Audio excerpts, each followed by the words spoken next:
If you've been in a SAAB 900 before, odds are you might have heard a door chime. It's nice, but gets old rather quickly. Personally, I prefer what happens when I turn the key.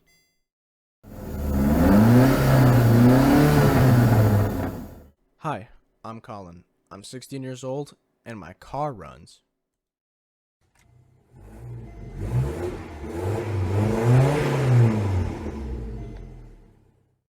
Yes, of course, you heard that right. My car runs, and I'm trying to take you guys through that story as I experienced it firsthand.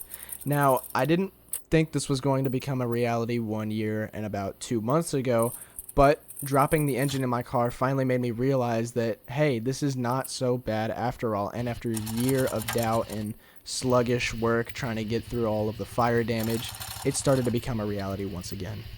Now, the engine that I'm dropping in my car is the standard B202 2-liter 16-valve turbocharged and intercooled 4-cylinder engine.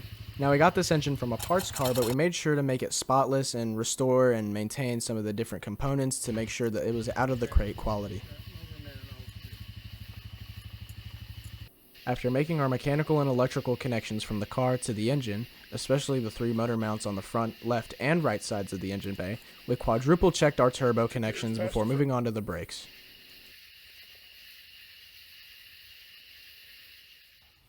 So I've almost got my brand new brakes installed here. All we have to do is push this pin through and apply this cotter key, which is super duper small, so it's very important you don't lose it. And once you push it in, you'll notice a small hole on the bottom right here, and I'll show you right now. As you can see, that's pushed all the way in, and you might be able to zoom in on the hole right here.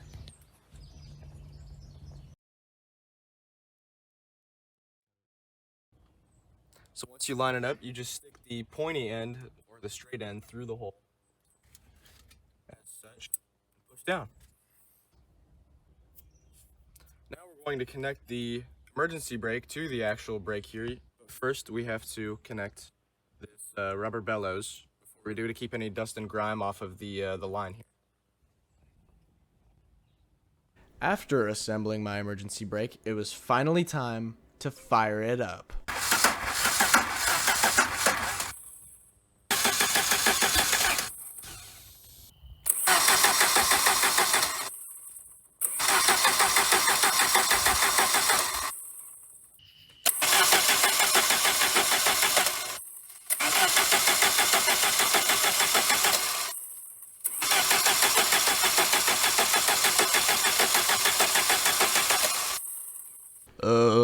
Not so good. The engine is cranking, but it's not firing. And it took us quite a while to realize that the distributor needed to be aligned properly. And then we got this.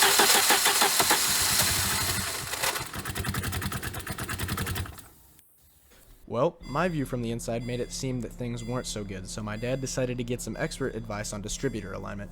And while I was inside, I quickly saw that beyond the car running, there was still a lot of work to do to make it feel like home. Eventually, the car came to life, and my dad took it for a spin.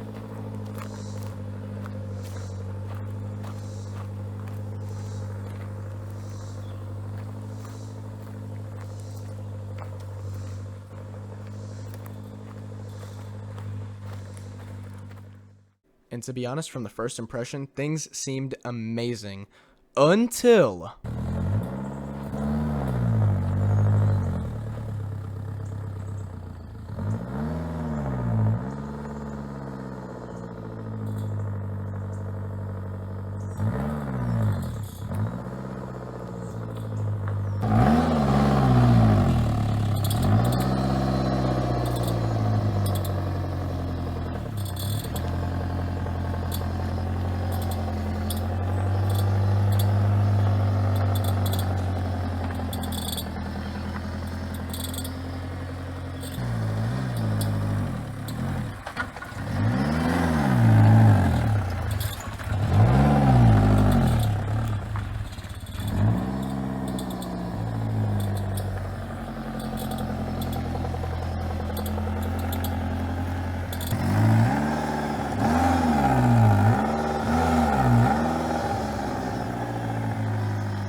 Yes, obviously this isn't good. Now the issue was secretly an alignment problem with the transmission. We were putting it in third, thinking it was first because of the alignment of the gear shifter, but it was always third this entire time, so he wasn't getting nearly enough power to get up the hill, so therefore he was choking out. And after fixing this, it went smoothly.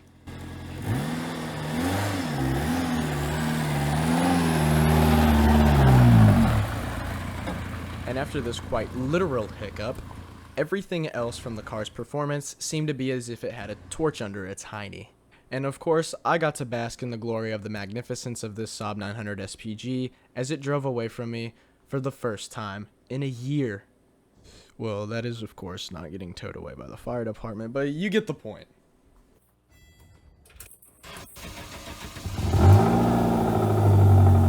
It's amazing. Well, now that we're inside the car, you can tell it's a little bit noisy. You can hear the fuel pump back there whining, you can hear the engine. But this to me is the pure experience without any filler, and you know, as bare bones as it is, I'm enjoying every second of it. So let's go for my first drive. And of course I was very ginger with the clutch to throttle acceleration here because I didn't want to stall out, but knowing me, I almost did.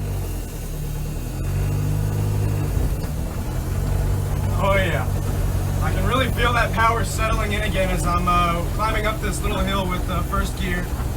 And our road is really bumpy, but I feel as if once we get everything well set and tuned that, you know, the experience isn't going to be so bad after all.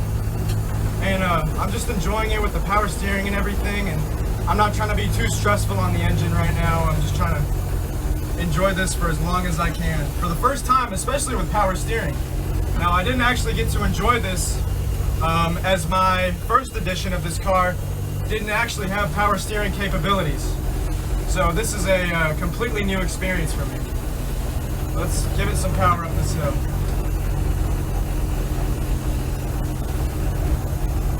Oh man, this is hot.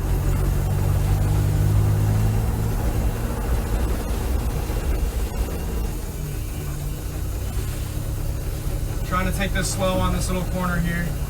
It's kind of a big angle. But yeah, I'm loving this.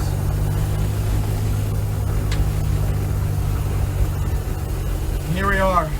The stop for now. This concludes my first drive.